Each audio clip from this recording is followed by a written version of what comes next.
Hello everyone! For today's video, tara samahan niyo pong muli ako sa aking papablog. Ayan, linis-linis lang po tayo ng kaunti ng aking bahay. At total, ako naman ay day off at wala naman akong magawa sa mga oras na yan. So, yan na muna ang aking pagkaabalahan. At dito nga po ako nagawi sa mga plate dispenser dahil napansin kong medyo malikabok na rin. Namumugaran na rin ng mga sapot na gagamba. Tingin ko nga, ay parang feeling ko naman ay wala. Pero ayan na nga po at may na rin yung ating binisita ang ating tabihan ng mga pingganan kasi iba na rin yung tayo ay nag-check, diba?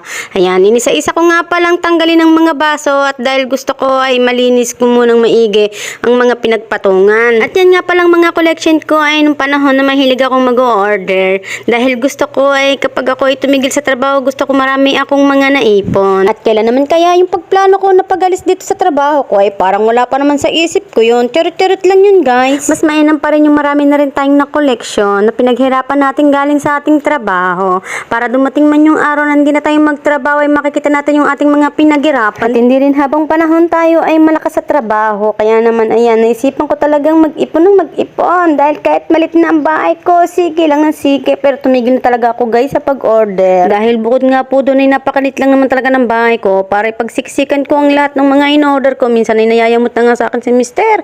At kung ano-ano naman daw yung dumarating ng mga order. At hindi na nga daw po maganda ugaga kung saan ipaglalagay ang mga gamit na yan. O sikip na nga po kasi guys. May time pa nga po na ipinamimigay ko na lang yung iba. Yung iba naman po binebenta ko kasi sayang naman kung lahat ipamimigay ko, no? Hindi tayo mayaman.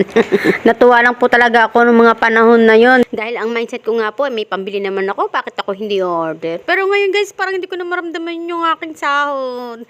Jarot lang. Well guys, dahil medyo masikip na po talaga sa bahay, kaya tinigilan ko na po talaga ang pag-order dahil si Mister ay nagagalit din minsan sa akin. Pag aanihin ko naman doon yung mga in-order ko, ay halos tambak nga po, din man po talaga nagagamit. Kaya sabi ko, sige na, hindi na ako order.